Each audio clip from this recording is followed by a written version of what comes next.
Welcome to Trinity Radio. I'm Braxton Hunter, and I have some friends along with me today, but I want to tell you how excited I am that you have found, look at you, you found the channel that loves atheists, the Christian channel that loves atheists. Today, I have with me my pastor, Brett Nicholson, on the right, and on the left, Sarah Inman, who is the communications director for the One Life Network. The reason it's called that is because there are 3 campuses to our church. And so this was kind of a big event and for our area because it was streamed to these different churches. Not a lot of churches around here doing that sort of thing. And we're so excited about it. And I was so honored to be a part of it. Brett and Sarah, thanks for being on the show today. I'm excited to be here. I don't really know if I'm going to help contribute, but I'm. Oh, you will. Try. You always contribute well. Yeah, because we're also co-host of our podcast. That's so true. that's Yeah. that. So we have our own we've podcast. had Braxton on, and we've contributed. And is it okay to look over there?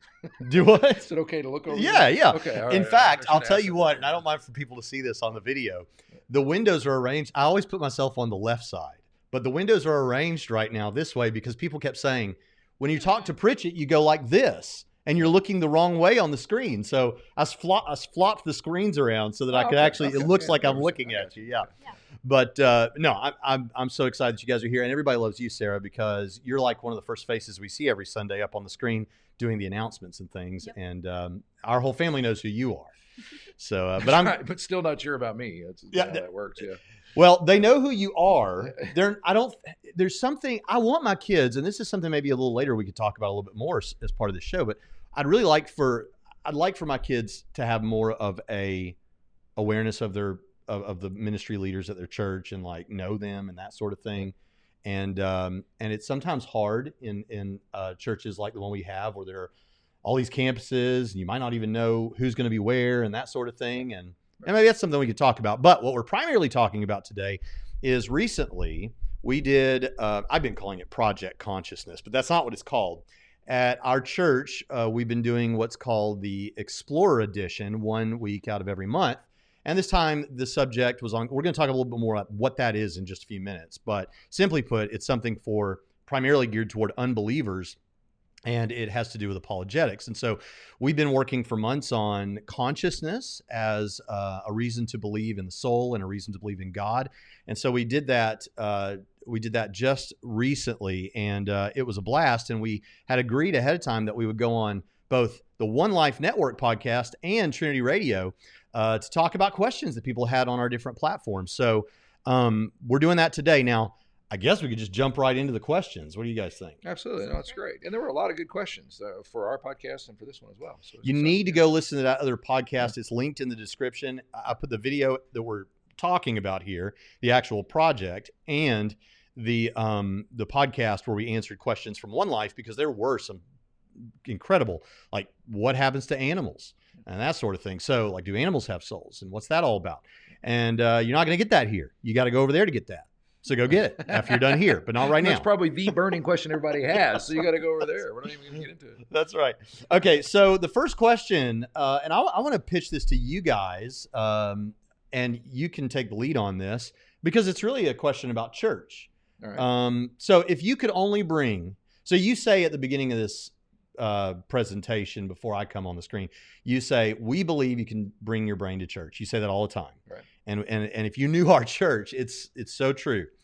But this questioner asks, if you could only bring your brain or heart to church, which one do you think most Christians would bring and why? Yeah. Do you have a Well, I mean, I think the easy answer is most people would say heart. I mean, I think that we think when we go to church, we go and we think about, loving people, loving God, and so seems like when you think of brain and heart, they feel separate. But I think, what we're trying to explain and just remind people is they don't need to be. Yeah, the automatic is, I think it is heart. And it's because I think in terms, it is very relational. Most people are very relational. They do think of love God, love people. And then they're also very pragmatic, if we're being honest. I think most people are very tied to existential issues. They are trying to work through, how can I be joyful? How can I raise my kids? And those are what we would deem as heart questions, most of those. And then also, and they're relational throughout the week, throughout their lives, with their family. And so, and what I love about the Christ-centered worldview is that it's relational at its heart. God is love, and the command to love, love's the greatest thing. So heart's always associated with that. But also, one of the main reasons I believe the Christ-centered worldview is because it mixes the two. You don't have to do heart at the expense of brain, which is what we're trying to overcome, because I think it captures both. Because if you're intensely pragmatic and intensely relational, theoretically you could chase after a lot of things that scratch that itch. I mean, it really could be that way. The brain part is which one is true and which one is not in terms of worldviews, which I think is really important. So would you say, because I was going to ask you as you kind of answered it, would you say that, like, I can imagine someone saying, well, why do you guys just stop trying? Why don't you just be the heart people? We get that. You're there when people are dying. You go to the hospital. You make people feel good with a sermon every week. Why don't you, which is not necessarily true. Sometimes the sermons are pretty tough and step on your toes, right? Good. Wow. So, I mean, when I preach, I step on my own toes sometimes. So, But so what would you say to someone who says, just quit all that? Why do you need to be the intellectual people? What's the big deal with that? But you kind of said, well, because we want to know what's true, because that's what's really going to be the solution for the heart issues. Yeah, because all worldviews are trying to say this is the truth about life in total. It's not. I don't like to categorize life those ways. I don't like to separate it out in those compartments, because we don't experience it that way. Because there are a lot of people who try to undermine the Christian faith intellectually. Well, that pulls the rug out from all the things, that the validity of the heart things you're doing. If you go and comfort someone at their bedside saying, they're about to die, there's a heaven and you'll be resurrected. Well, if that's not really an actual fact, right, well, you're basically just lying to them. And so I want to be speaking things of comfort that I really think have a lot of evidence that they're true. Any thoughts on that?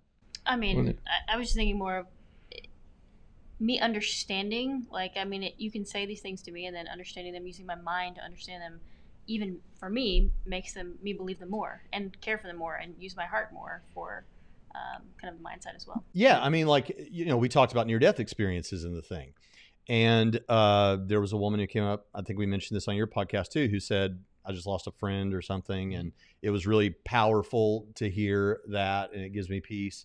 Well, it wouldn't give her peace if she didn't see that as an intellectual reason to believe this is true. Right. Exactly. If she doesn't have any reason to believe it's true, well, why should I feel better about it? Right. And we all operate that way. Yeah. We like to think our beliefs about life are based upon evidential things. And so they're never really separated. They always overlap.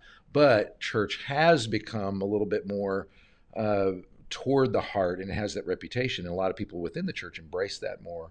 But because, especially the culture and generation we live in, the intellectual issues come up a lot. And so we just wanted to create an environment that people try to handle both of those things, because we know they struggle with both. Yeah, and I know we're getting stuck on this one point, but it is fascinating because our culture right now, the church wants to, I always think of it this way. I don't know if this is right. You're my pastor. You can tell me. All right. I always think of it as we're not to be a subculture, some Amish or Mennonite people might be a subculture, and okay. But most of us evangelical Christians, we don't think of ourselves as a subculture. We think of ourselves as a counterculture. We're in the culture. We're just not living like the culture. And if the church is meant to impact culture, I think about how someone was recently asking, well, why was God so interested in the Old Testament with keeping the children of Israel from interacting with the pagan religions and stuff around them, the people groups around them? That seems racist or whatever. And then why is it now that today we can intermingle with Muslims or Hindus or whatever, and it's no problem? And I think it makes sense to think that, well, that was before the indwelling of the Holy Spirit, where it's very likely that if you interact with other cultures, you're going to be taken in by them. And we saw that happen with Israel over and over again. Whereas today we have the Holy Spirit living within us as a reformer who will work in our lives to make us. And as a result of that, we can actually go be salt and light in the world and impact them with this message, because we have God living in us in that way. And I think that's really powerful. And when it comes to church life, if you're going to impact the culture like that, that you're living in our culture right now in the modern West, it's very much about science, empiricism. If I can't touch it, sense it, or smell it, taste it, your six senses or whatever, then it's not real, or I have no reason to believe it's real. And so I think it's important for us to be the kind of church that says, I get that science is big right now, and I get that evidence is important. We're the church that's going to talk about that stuff. Yeah, absolutely. I think it's a matter of any worldview is going to have, that's really going to be true, is going to integrate all those realities of life. We all deal with science in one form or the other. We all have realities that we face, and so if you compartmentalize too much, I think that's forfeiting part of reality. Quite frankly, I mean, that's kind of how I look at it. I think so. Let's go on to the next one. The next question gets into the consciousness stuff a little more directly. So this person asks, when you start with the assumption of God, of course you'll conclude God. Now, I'll take the lead on this one, I guess. What this is either they're accusing me of either an argument from ignorance or circular reasoning. Circular reasoning, as you guys know, being like, well, how do you know God exists? Because the Bible says so. Well, how do you know the Bible's true? Because God says so. Well, where does he say that? In the Bible. It's like circular. Right. It's tough. And it could be that if I have my conclusion in a premise of the argument in the beginning or something, I'm assuming it. But that's not really what we're doing. It's not that we're saying we don't know what the answer is, therefore we can shove God in there, like we didn't used to always know where lightning came from, kind of God of the gaps sort of thing. So it was Zeus or Thor or whatever, throwing lightning. We didn't know, so we said it's a God. That's not what we're doing with this. We're actually looking at this and saying, okay, look, what do we know about consciousness? What do we know about the nature of reality? And when we put all that stuff together, what's the best explanation of the available explanations? And the argument that I give is that God is the best explanation and the soul is the best explanation. So the simple answer to that question is, it's not that we're saying, I don't know, therefore God. It's that we're saying the facts that we do have, the positive things that we do have, seem to indicate God to many of us. Anything you guys want to say on that? Yeah, and sometimes I like to do the mental exercise of not beginning with assuming God. I'll begin from the other way around. That's always helped me, honestly, in my faith, because I'll sometimes remove God in my mind. Okay, I don't want to have that assumption. Then I kind of try to follow an argument through, and it does. I really do struggle where starting with material things that have no guidance from intelligence whatsoever, adding up to the things that we're talking about, and I end up choking on that bone. But I don't start trying to prove God. It's more like, how far can I get this thing to work? And I know an atheist would say, well, I can make it work a lot further. But I don't know if you do that game in your own head. Yeah, I do. You ever play that game in your head, sir?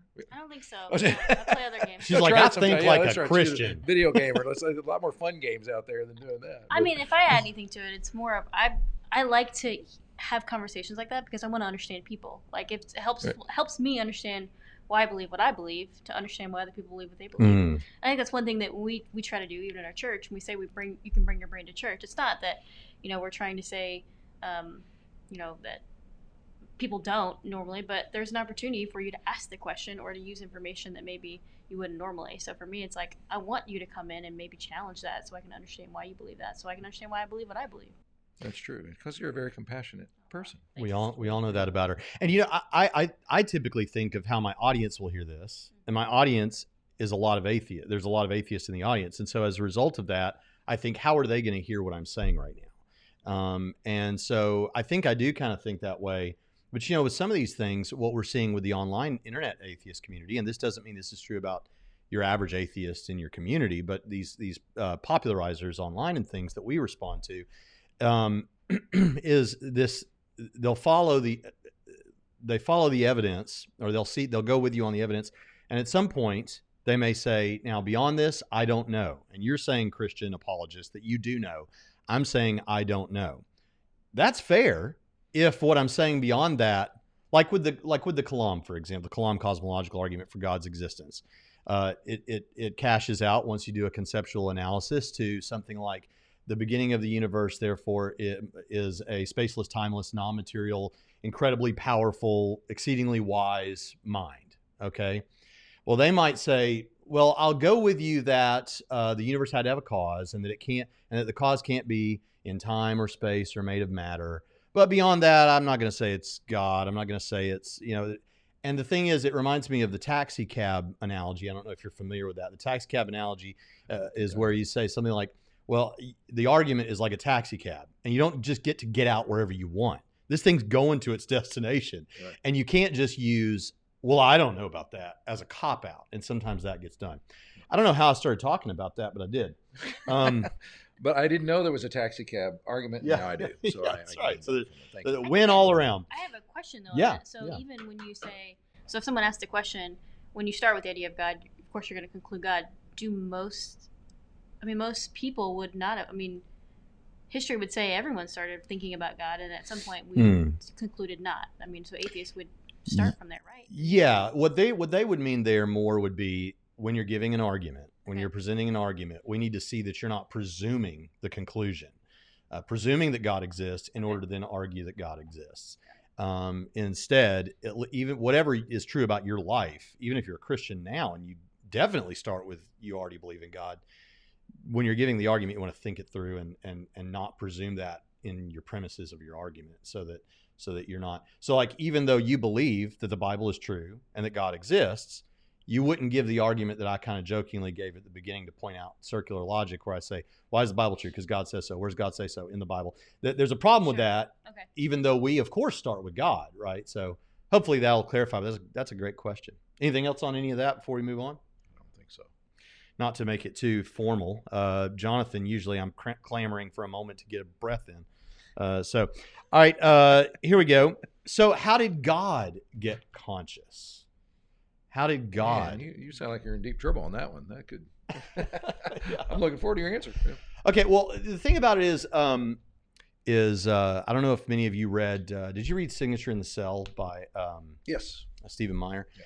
Stephen Meyer starts off that book by talking about the fact that there are basically two views of reality at base: idealism and materialism. And materialism says that matter came first and then produced minds. And idealism, not the kind of idealism that says everything is the mind of God, although I do think we talked about that on the other podcast, so go check that out. But the idealism says mind is fundamental and material came from mind. That's the position that Christians would take. All Christians, even physicalist Christians who don't believe in the soul, they still believe that God existed sans the physical universe.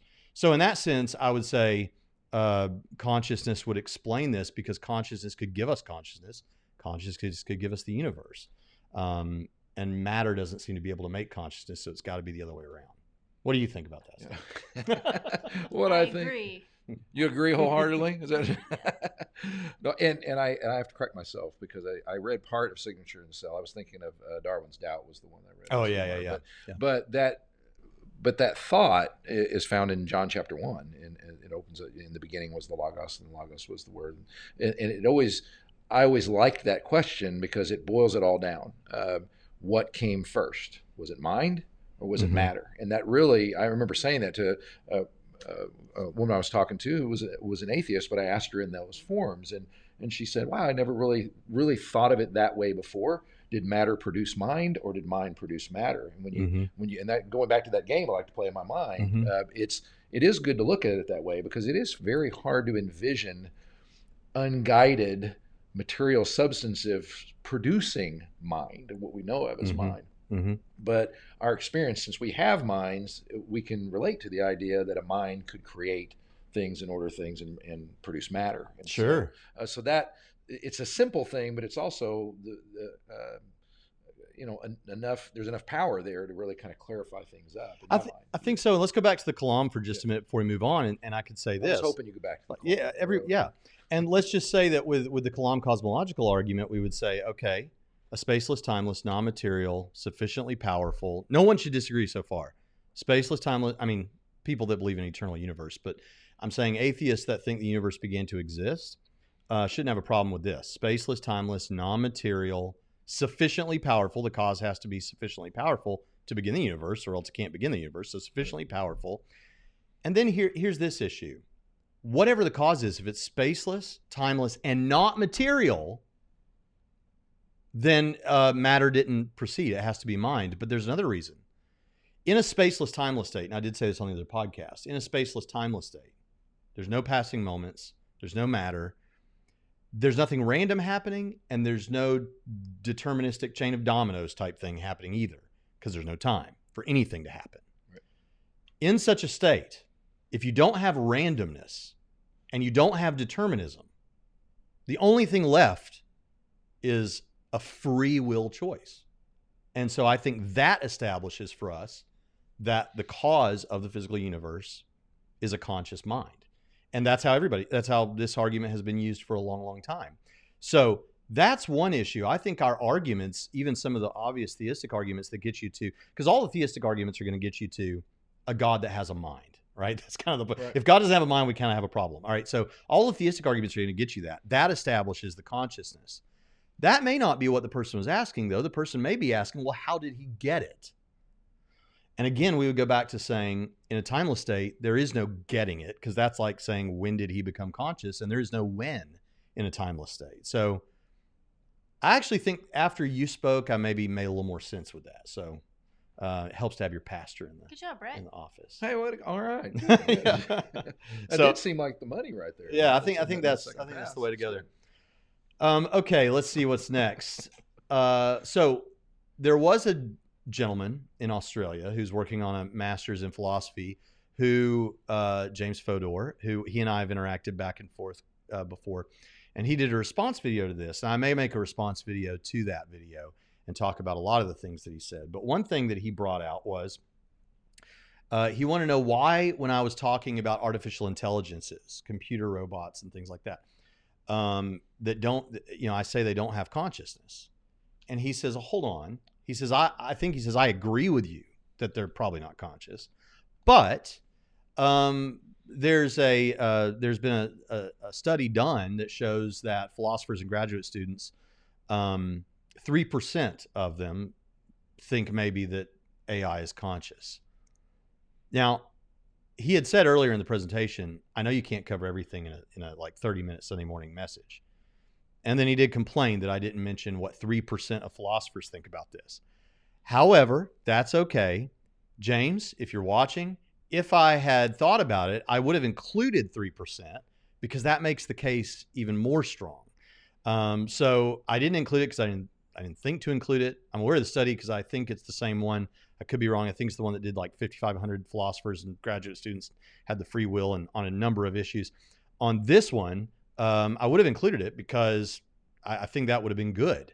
Why didn't I include it? Well, I wasn't trying to hide anything. 3% would have worked out really well for this project. You guys have anything to say about any of that? Well, you would have had to get through your editors too. I mean, in this thing, this was a church that we did build something that he had a lot more material in there, but we were trying to get it down to the time and all that sort of stuff. So it may have fallen on the editing room floor. I'm so glad you mentioned that, Brett, because yes, what people don't know is this was actually a rare experience for me. Yeah. You do this all the time, right? You go in on a Thursday, you preach your message, you have a process, and there's, people can give insights about that. What do they think? I'm not used to that. And so I've done it once before with you guys. I've done it once with another church, and I did it here. And it makes it more concise. But for anyone who's ever written a paper and tried to keep it under a certain word count, that's hard, man. And so there was a lot of stuff cut out. Yeah, and Sarah's been one of those for 6 years. Yeah. Evaluated all kinds of my messages. And, give a lot of feedback. But as a communicator, I mean, what you just said, like, you could have made the argument and said, well, 97% agree. Right, yeah, I mean, that sounds pretty high to me if you would that say sounds that great, way, so. Yeah, that's right. 97%. Well, as a PR person, that's exactly right. That sounds pretty good. Also, you'll remember that I said in the presentation that panpsychism is being talked about more now. It's getting a little more popular. So panpsychists think everything is conscious to some degree or other. So when it comes to the 3% of philosophers and graduate students who think AI is conscious, if there are 3% of panpsychists in there, if 3% of those philosophers are panpsychists, yeah, no duh, right? Of course they're going to think that, right? So anyway, good point. All right. Yeah. So again, I'm not, for those that are watching too, I told this them before we started, I think I'm just so used to Pritchett being here and jumping in and yammering on that it's, so maybe if we were here more often and felt more comfortable with it, it's kind of like being in your own house or something. We ought to do that. But here's one that'll be good for this. All right, for that very point of bring you guys into it more. Why didn't this seem like a regular sermon or regular church service, we could say? Yeah, and I mean, any church is going to have similar kind of look and feel to maybe a Sunday where you're singing songs. Those songs usually are talking about Jesus in some point. We didn't do that. We had an Aerosmith song, so that was a little different. But then, just in general, just the conversation is set up, the whole day set up a little bit differently.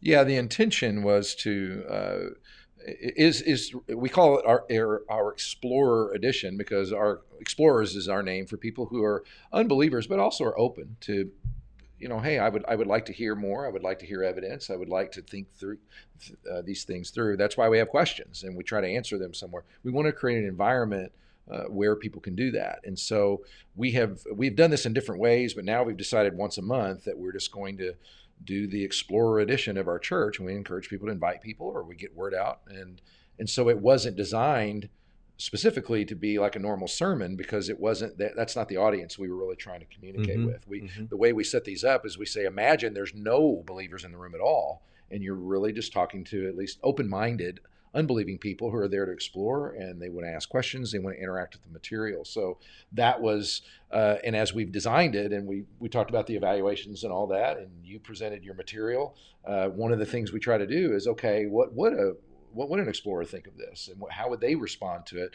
more so than me? And the main reason we do that is because that's my background. I mean, I haven't always been a believer, and I hung out with a lot of people that weren't believers at all, and I always wanted to have an environment where, now that I've found life in Christ and have found these things intellectually gratifying and all that, I want a place where people can come and sit and, relaxed and can ask and also get into interesting topics. I liked this one because it wasn't predictable. It wasn't, we're going to defend the Bible. We'll probably do that kind of thing. But when you said you had done study about consciousness, I thought, wow. I know, as an unbelieving person, I would have been intrigued by it. I think it's a fascinating topic. The AI subject, life after death stuff, all those things are fascinating. And if they can hear it from someone who's thinking about it from a Christ-centered worldview, well, that's a win. But that was very much by design, and that's what they're going to be going forward. Yeah, so this was another thing that James Fodor, who reviewed the video, brought out. He says, this doesn't even feel like, is this supposed to be like a church service? Well, first of all, depending on what kind of church background people have, One Life on any given Sunday might not seem like your typical church because it is more modern and things like that. And Brett doesn't preach the way that some preachers preach. He preaches in a very approachable, a lot of humor, things like that, but a lot of study. And it just may not look like what a lot of people are familiar with. This particular service, though, is that kind of church trying more, not to be a church, but to be a place for unbelievers, as Brett just said. And so the whole point of it being looking different, feeling different, and those kind of things was to, and on any given Sunday, you'll have unbelievers at One Life, I'm sure. Absolutely. Yeah. But you ever heard the phrase that, don't dress for the job you have, dress for the job you want? Well, if we want to be a church where the people that come to this church feel comfortable inviting friends and think it might benefit their life, well, then let's go ahead and start having services like that to show our people that they can do that and feel good about it. And by the way, well, that's another question. I'll wait. No, you had me on the edge of my seat. I was well, but that is the point. And we did a little video piece that we kind of do as stock footage. We've done 2 of these. We plan on doing them more in the future.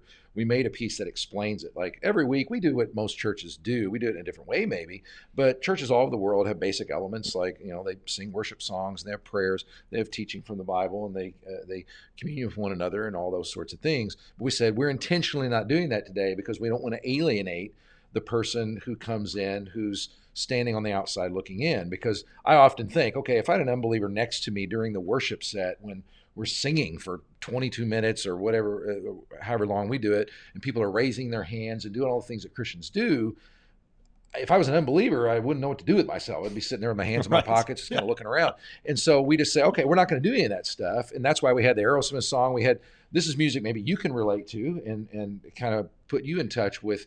So it's a place for you. So you can get into the conversation without all the unnecessary blockades that can get in your way with normal church culture. Because I was with a person who had never been to a church in their life, the very first time they ever came to a church. and we were both 18, 19 years old, right around there. Wow. And I saw it through his eyes, and it was, kind of looking around like, why are they? And he was asking me questions. Why are they doing this? Why are they doing that? What'd that mean? What's this mean? Because we have all this internal lingo. So it's that day we were to say, okay, we're going to get rid of all the internal lingo kind of stuff, and we're going to do something for you because we really believe this message, but we want to take away all the barriers, as many barriers as possible, to just so you can really interact with the stuff. And that's what Praxis did a great job with that, in speaking language that everybody could understand and get into.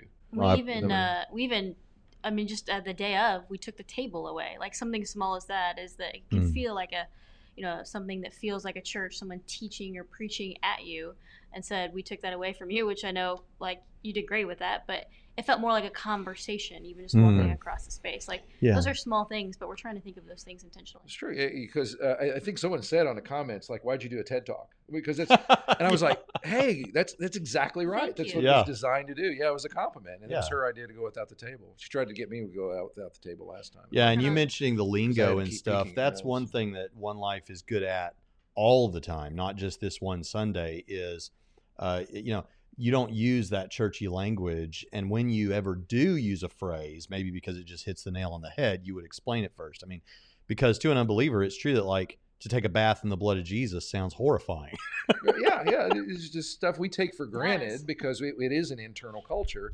Well, it's not necessarily for someone that's walking out the streets. And it's a move of compassion, quite honestly, is the way I look at it. Having sympathy for people that have no idea what you're even talking about. And it is true that like, I remember years ago reading Sally Morgenthaler's Worship Evangelism, and she was talking about how boomers were coming back to church, and that they actually liked, many of them, the trappings that they remembered from their youth of, the sanctuary with the stained glass and all that. And you know what? There are churches out there for people just like that. I'm glad and I know you'll take this the right way. I'm glad that One Life is not the only congregation in Evansville. There are churches for all kinds of people out there. But there are people that will benefit from what they've just laid out and the kind of church that we have. And I think, and I'm glad for that. I'm really glad for that. Proud to be a part of it. All right, let's get into this next question. I've lost it here. Let's see. What have atheists and agnostics been saying? Now, I didn't put asterisks next to this because, so you always get the YouTube comments on my videos that you'll get a mix. You'll get a mix of good atheist comments, like actually asking you questions. And then you'll get the, well, this is rubbish like it always is. And that kind of thing. And to be fair, there are Christians that do that to atheist channels, right? So, but there's a couple of things that stood out to me. One was positive and one was not positive. The not positive one was the one I've mentioned a couple of times here, which is a review from James Fodor, who runs a YouTube channel out there. And I actually, listening to his presentation or his response to my presentation gave me more confidence in the presentation, because primarily what he did, although there were things that he was very strong about that we would expect, he's an atheist about, and so there's certain things he doesn't accept. But it was a lot of just adding caveats to what I was saying, Right. And so it actually gave me more confidence after I heard that in the thing. But I also the good response that I got was a guy, and I don't know if I should name him or not, so I won't. But there was a guy who goes to One Life. We were talking about this, I think, yesterday, Brett, and I met him actually that day, the day of the consciousness thing. I think I met him before, but I met him that day officially. And he was on the elevator right here in our building a couple days ago. Right. And he said, Braxton, I met you at One Life. And he said, I got to tell you, I really enjoyed the presentation, and I'm just about to listen to the podcast you did, with you guys, the other podcast. Yeah. And he found it really interesting, really seemed to enjoy it. And I think he's either an atheist or agnostic. I don't know. He'd probably label himself agnostic. Yeah. So positive from your everyday community atheist. And we did get a negative response from an atheist YouTuber who's working on a master's in philosophy. All right. Sure. So yeah. So that's what I thought. I don't know if you guys have heard anything from atheists or unbelievers. I haven't seen anything in the comments from that. Most of the comments we had were questions for like Q&A. So yeah, but I saw that people engaged the subject. Again, that's why I liked it, because it wasn't a cliche topic, and probably a lot of people, whether they're unbelievers or believers, had not really thought about it before, if we're being honest. I mean, when have I ever really thought about my own thinking and then related it to the larger questions? Well, that's why it was fun. So I think probably a lot of people walked away going, whether they were believers or unbelievers, going, "Oh, I don't know. I never really thought about it in that way." So, so I think that's the kind of responses I've seen. People were intrigued and people were fascinated and walked away just thinking about it. It's a lot of, even though I try to present it and we crafted it together such that it would be as easy to pick up as it could be. It was a lot of philosophical concepts, like we're talking about free will, love, artificial intelligence, consciousness, near-death experiences. Those are a lot of different things. And by the way, I think every one of those things, by themselves can be used as a part of a good argument for God. But that's all of them. That's a bunch of things together that someone's got to go research on their own, Yeah, absolutely. So, all right. So let's move on with it there. So we said, let's see. All right. If the brain can affect consciousness such that one has some sort of disorder, why does that go away when the soul is out of the body? Why is the body important? That was my favorite question. It's a really good question. So the question is basically like, okay, look, you've got people that supposedly during these near-death experiences don't have the maladies that they seem to have when they're in their body. And we talked about in the presentation that people, that when our brains are damaged in some way, it affects consciousness. And that's true. But when we're free of our bodies, it seems like, hey, no more problems. So then the next question that automatically arises is, well, then why the bodies? If God did all this, why would he create us for physical bodies? So now this is a little bit of a theological question. So do you want to take it first or do you want me to take it? I don't mind because I've got an answer. I have thoughts on it, but I'd rather hear you first if I'm being honest. So here's my answer.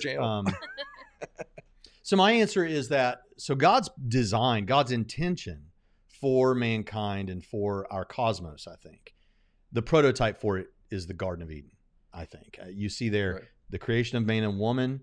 They have physical bodies. I believe they are soulish creatures. They have a soul. They, it's a man and a woman there together for, they can reproduce. They can, all this stuff. The world is not fallen. It's just, whatever you think about that story, like whatever you think about it, I think that idea, that concept is the prototype. And it's interesting because you see the tree of life. Everyone focuses on the tree of the knowledge of good and evil. Tree of life is there. It's also there in Revelation at the end. In the last chapter of Revelation, on either side of the river was there the tree of life, which bare 12 manner of fruits, and the leaves of the tree for the healing of the nations. So it seems like we have this picture of, here's how it started. That's the way we wanted it. Here's where it all went wrong, but we're going to redeem it and get it back to the Eden that it was. Right. So the idea is God wants physical bodies, and if we believe there are souls, then physical bodies with souls. And that's a human being. That's what God really wants as the whole package. Now, why? Why would God want that?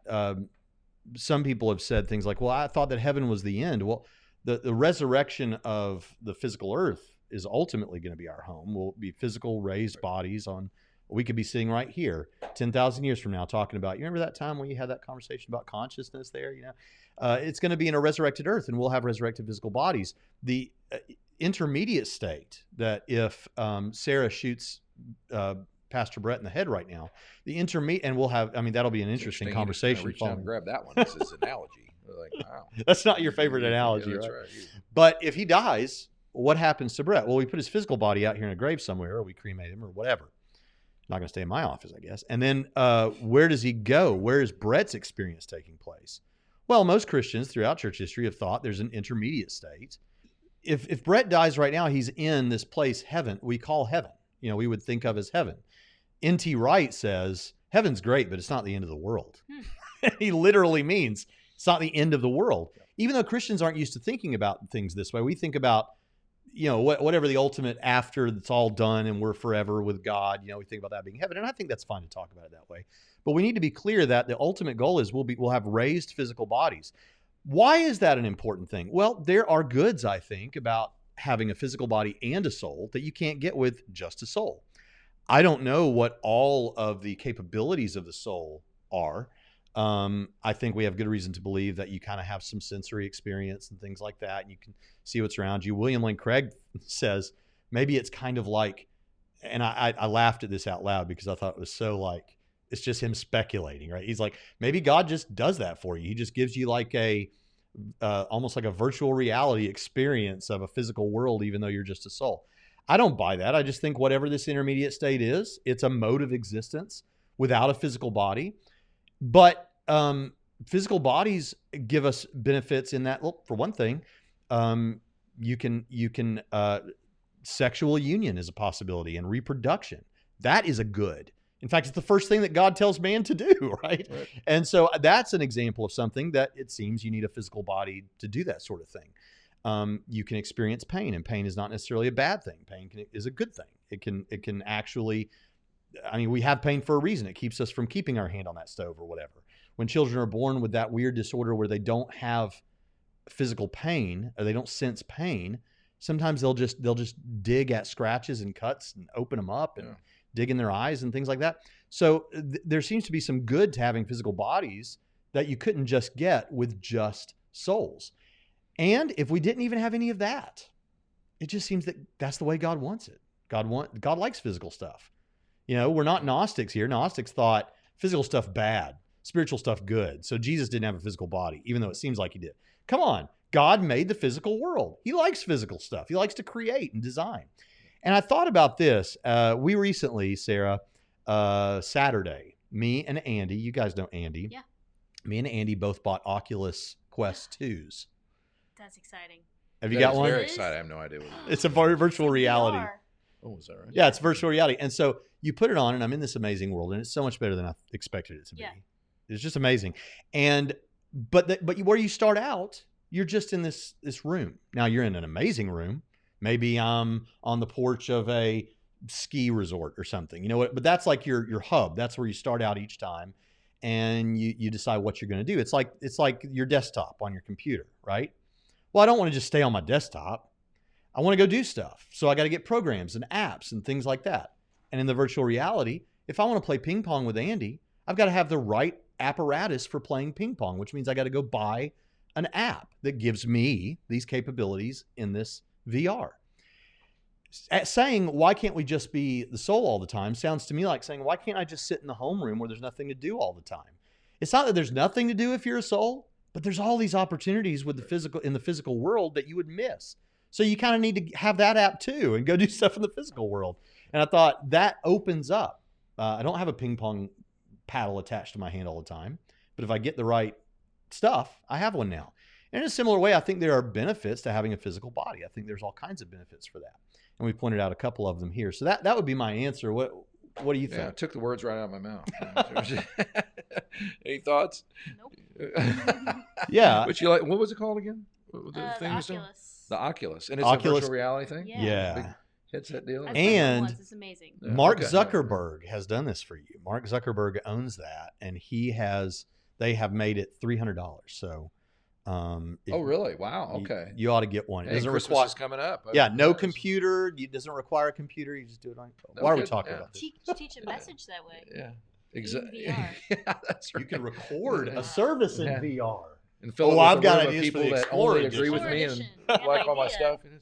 No, I don't know that I would say anything different than you would say.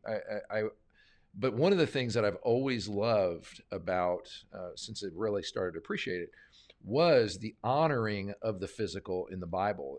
A lot of people probably have the perception that it's the opposite, because we talk about the soul and we talk about heaven and all that. That's actually Gnosticism. That's even other religions, that when they talk about the spiritual, that's the superior thing.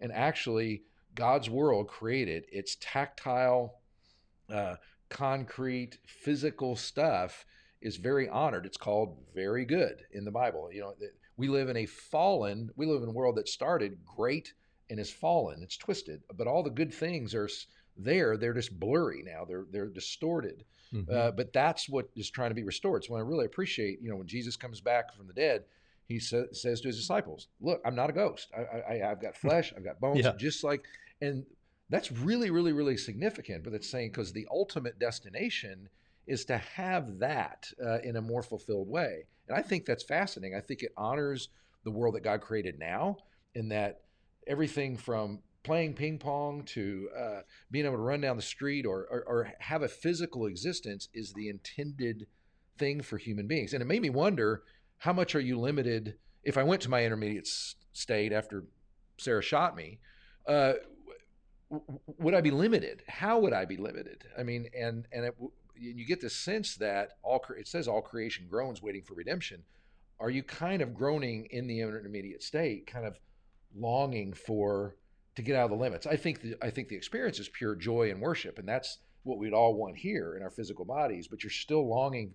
It's still this incomplete thing. Incomplete. Yeah.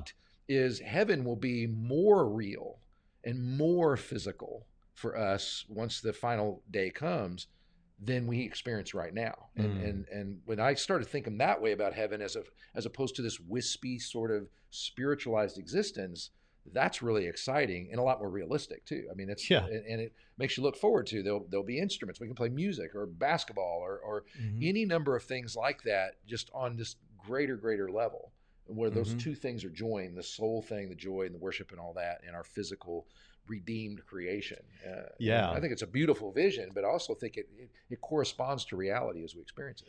Yeah, and so that's, that was well put, and that's one side of it. That's like what limitations we'll have. But the questioner is right. So there was a study done, and this shows up in all the books on near-death experiences. There was a study done on congenitally blind patients, blind from birth, couldn't see. Yet during their near-death experiences, they had visual representations as they were out of their body. And they came back and they described things. They had no idea, and they were able to describe things. And so it seems like there was a study done on it. Of course, I'm not saying they established the afterlife, but I'm just saying, if that suggests that we survive physical death or we leave our bodies, and then people who are blind from birth are able to see, that serves as evidence, I think, for the claim that I made in the presentation, that the physical brain consciousness is affected when you affect the brain. But if you have a damaged brain, it doesn't damage the signal of the radio, right? It doesn't damage the song, the music of your soul, we could say. And so there are, because we're in a fallen world with problems, I think if you suddenly were out of your body, I mean, these people that come back from near-death experiences, they always say, I didn't want to be back in my body. I felt suddenly weighted down again. I felt, so obviously there are going to be some immediate I'm free. I don't feel sick. I can see. But yeah, I think there's going to be limitations, right? Because otherwise, I just think you're right that our physical bodies are incredibly important and provide a lot of opportunities. That Randy Alcorn's book on heaven, I don't know if you ever read that. Oh, no, I haven't. It's a lot of it's speculation, as most books on heaven have to be. Yeah. But, he said, I wonder if, like when God resurrects the earth and we have our physical bodies in the new heaven and the new earth, is it going to be the case that maybe he'll keep some of the expressions of artistic creation that we've made during human history? Will the Eiffel Tower still stand? I think these are interesting ideas, and it makes it more gritty and realistic, I think. Yeah, and that's, I guess that's the bottom line for me. That when you really look at it that way, especially as a pastor, and I've spent a lot of times in funeral homes and standing at gravesides and doing things like that promise of the redemption of the body just has a certain reality to it that is really hopeful, and that it gets overlooked, I think, even by Christians when it comes to getting in the Bible and seeing what's really the goal is to be like Jesus was and have this resurrected body, but also had capabilities beyond what our bodies do as well. Yeah. As you could just appear and all that sort of stuff. And so. Yeah.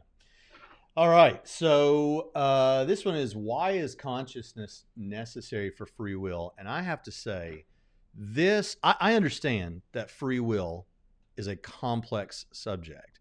It's been one of my, my personal favorite areas of study for several years. And I brought an argument from free will in my debate with Matt Dillahunty, and I debated Dan Barker on free will. And I've studied this a lot, and maybe as much as anything aside from the Bible and theology that I've studied. And as I've studied free will, it is complex, but here's the question that I don't think, this is another one of Fodor's questions, James Fodor, he said, it's not clear to me why you have to have free will in order, or why you have to be conscious to have free will. And it really surprised me to hear him say that, because there are basically, unless one is an incompatibilist determinist, these are big words, but what that means is one is a determinist. They don't believe in free will as defined by libertarians, that whatever you ended up doing, you could have done otherwise. They believe that it's all like a chain of dominoes, and you feel like you're making free choices, but you're not. It's just all chain of dominoes in your genetics or whatever else. Okay, well, if you're that, you could still be a compatibilist. An incompatibilist says no, determinism is not compatible with any understanding of free will. But a compatibilist determinist says, no, I'm a determinist, but I still think it's reasonable to talk about you freely choosing, because, and this is what Christian Calvinists often hold, is that you do whatever you want, and what more do you want than the freedom to do what you want? It's just that your wants were determined by something out of your control, and it goes on and chain back to God. But on either view, the compatibilist view, where, yeah, determinism is true, but we can meaningfully talk about you making choices in real time, or libertarian freedom, which says whatever you ended up doing, you could have done otherwise than that. Either one of those require consciousness, because to have choices that are free in any sense means you have to hierarchically think about your thoughts and decide, is this something I want to choose to do? Of course it requires consciousness on any understanding of free will. You have to be consciously aware to make conscious choices. And so I found that one really surprising, but I thought I could clarify that a little bit, because there may be people out there saying, well, I'm a Calvinist, or I'm an atheist determinist, and I don't believe in free will like you believe in it. I don't think you have to make this point. Whether it's compatibilism or libertarian freedom, either one requires consciousness if we're going to talk about you freely choosing in any sense of freely choosing. Or choosing. It's almost like you'd have to, making choices is a part of consciousness. It's part of almost the definition. I guess that's what I hear you saying. Yeah. You have to include it in the definition, so they can't be separated, I guess. Yeah. But beyond that, I mean, if you had a robot in this room right now, if you had a small toy robot, like something that might sell at Walmart or something, in here that could move freely around the room, right? We know it's following programming. We know it's doing its thing and all that. But if we talk about, it decided to go that way instead of that way, well, we know we're being facetious. Like, it didn't decide anything, right? It's just doing what it's doing, right? Because it's not conscious, but conscious people can decide, right? So. And where that's coming from that's the debate. But the fact of it, the experience of it, is a part of the system that you're even talking about. So that's a meaningful point to say. Whether you're a determinist or not will change the game in terms of what exactly is free will, right? That you're describing, and how is it situated in reality? But in either case, you still need consciousness. I think so. Yeah, thought I'd answer that. All right. Here's one for you guys. Well, no, there's one more that we need to talk about, and then this next one is going to be big. This will be the last one. This is the second to last one. Why did you tack on the case for the resurrection at the end? Now, that is a question that you guys... Actually, by the way, I phrased that question. Someone asked it nicer than that, but I was just writing them down quickly. Sure. So no one said to me, you just tacked it on at the end. But that was your line. But there were questions about... You've been talking about consciousness all this time. Why this apologetic for the resurrection?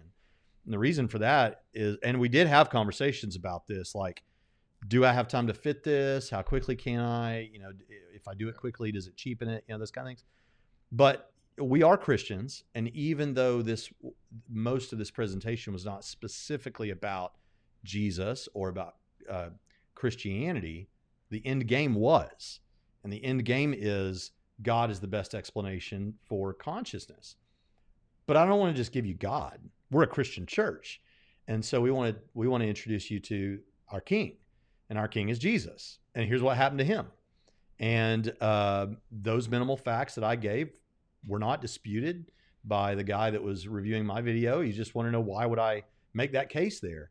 But yeah, these are facts that are granted by universally by teaching historians in the Western world at accredited schools. And that is, Jesus thought of himself as God's agent to bring about the kingdom. Jesus died by Roman crucifixion under Pontius Pilate.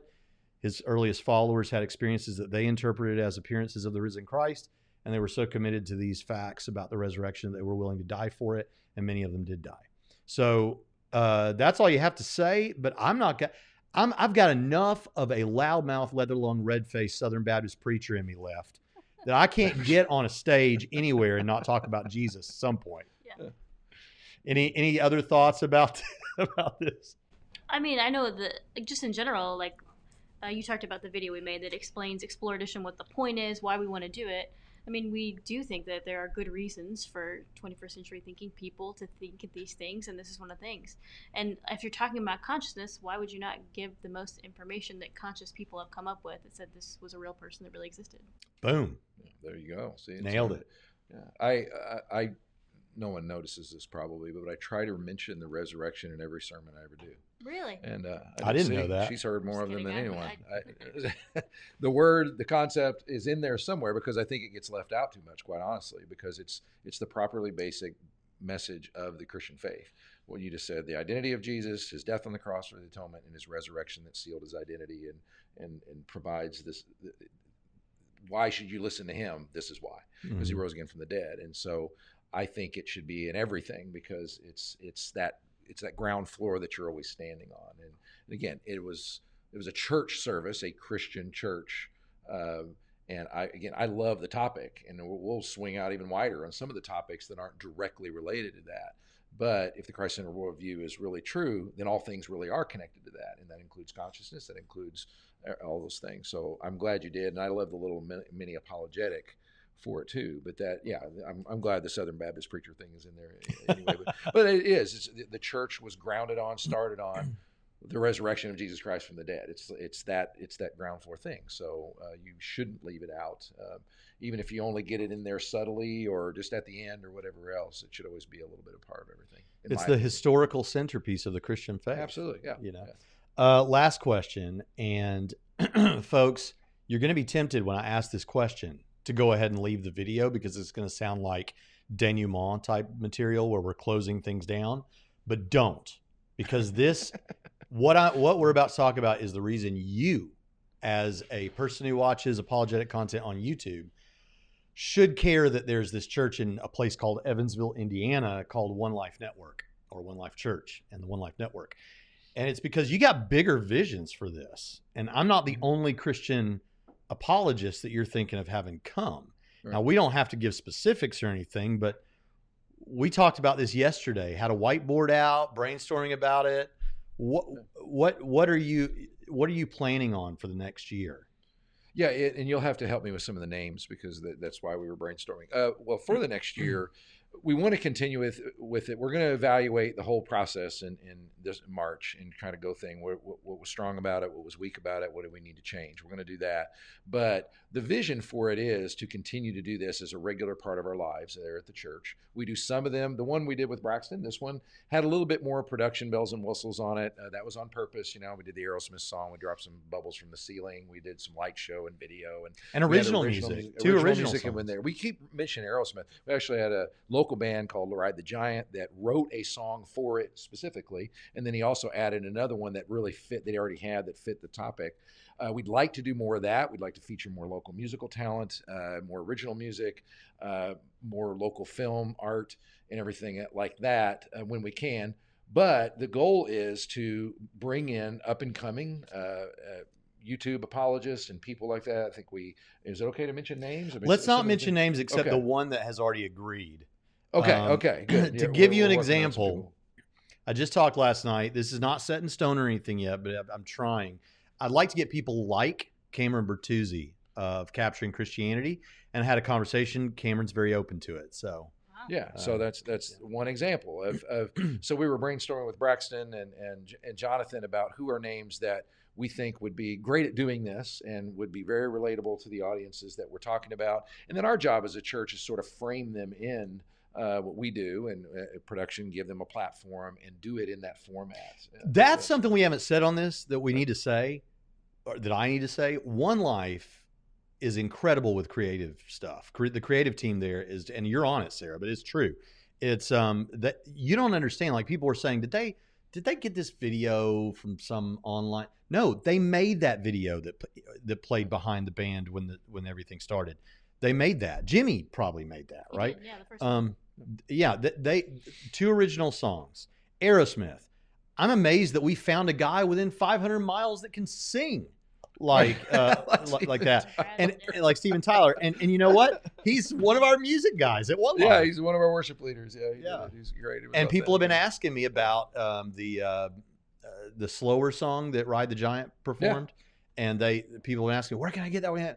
Watch the Consciousness video over and over again. That's the only place right. you Yeah, they're going to try to record it. We were talking about that, but that's the goal is and especially for people of younger generation, we want to find people that would relate to them and connect to them, bring them in, and give them that platform, and give them that format, and also broadcast it. And so those names I'm not as familiar with, and Braxton and Jonathan were able to help with that, who would be some great people to have. And so we filled out our calendar, and I can't wait. I think it'll be the people that I think are going to say yes, that we're going to have at this thing. You're going to want to start planning trips to Evansville every month to be a part of this conference. So it's going to be fantastic. Well, I've had a blast with this. We've been able to answer some fun topics. I'm so glad you were here, Sarah. Yeah, thank you. If I'm right, yeah, you are only the second female guest on Trinity Radio. I'm happy to represent. And I'm sorry about the patriarchy. I really was going to say, I don't know if that's a good thing or a bad thing. Yeah. But so glad that you were here. And Brett, you are my favorite pastor in the Evansville area, and one of my favorite pastors in the world, preachers in the world. And that's why we went to Bethel years ago when you were there, another church in the community. And when One Life started, we were involved in another church doing ministry. But that's why we're so glad to be back with you at One Life, is because I know this is wrong. I'm supposed to look into this camera and tell all of you, your local church is not about a man. It's not about a particular personality. And that's true. If it's about any man, it's about Jesus, right? But the God man. But the fact is, I love all the speakers that we have there. I'll tell you who I really love just recently is the new Next Gen guy. Chris. Yeah. Oh my gosh, he was Chris so Allen. good. Yeah. I bet you've heard that from a lot of people, haven't you? Yeah. Yeah. But in general, even though I love all those guys, if it's not Brett Nicholson, I'm like, dang it. Oh man. That's right. Sarah thinks the same way. That's the same thing I think. Yeah. Being facetious there. I thought you were going to say I was your favorite pastor and that lived in your condo unit. That's Well, you're that too. Yeah. Okay. For those that don't know, Brett and I live, yeah, we tell this all the time, but it's true. We live in the same condominium complex. And what's funny about it is like all but one other family that lives there are like over what? 65? Probably 70. Something like that. So it's almost like a retirement community. We had someone trying to make it a retirement community. I guess they wanted us to just leave. I guess it was a retirement community. Right. But that's where we live together. And so we go across the street to the shared building that we have, the clubhouse there. And upstairs there's an old, we call it the old man room. It's an old man room. And we sit around this low lighting. The decor hasn't changed in decades or centuries. And we sit there and we talk theology and it's I really feel like since we've been living there, we've talked more, and I've really enjoyed that. Absolutely. So. Yeah. Well, thanks for having us. One person, guys in the non-gendered use of the term guys. Sure. One person reached out to me. I went on their podcast just this week, and they're going to come visit One Life because they only live about 3 hours away. And is that right? Yeah. Wow, okay. So I can't divulge who that is. Well, I mean, I wouldn't mind to tell you, but it's not somebody that lives around here. Oh, okay. They run a podcast called, I think it's called The Complete Sinner's Guide, or something like that. Yeah. And but anyway, we'll let you know when they come. But this has been a blast. I'm so glad that you're here. This took the place of our Friday live stream that usually happens at 1:00 on Fridays. So sorry about that. We'll have it. Well, we might not have it next week. Next week's Thanksgiving, so I don't know. It's all up in the air, folks. We don't know. But this has been a blast. Is there anything else you guys want to say in closing out about anything? About anything at all? Talk about Kyle Rittenhouse if you want to. Yeah. or not. Yeah. I can throw in, like, for me, even with the Explorer Edition, And even when you first said the term consciousness, I'm like, who's asking this question? Like, who are the people asking this question? And I still am like fascinated when I find out more and more people are asking it. But more than that, you said this, and we got multiple, even when we had questions in it, people saying like, I didn't even know I was interested in this, or it's something I needed to think about, and now I'm thinking about it in a new way. So I think that's what's been unique about that. There's a guy named Scott Clifton who is on a soap opera. I think, is Bold and the Beautiful the one? Is that still around? It's I don't still know. on, I think. I think that's the one. His name's Scott Clifton. You can look him up, and he's an atheist and has a channel. Yeah.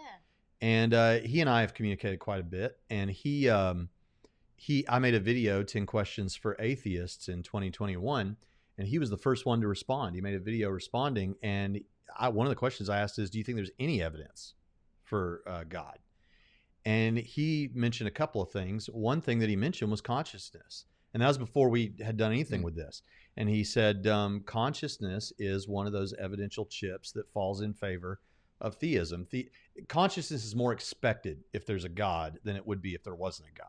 We would expect if there's a God, agents would be thinking conscious beings. We wouldn't necessarily expect that on naturalism. And so I thought that was pretty cool that we had an atheist pointing to consciousness and saying, that's a good reason to believe, I guess.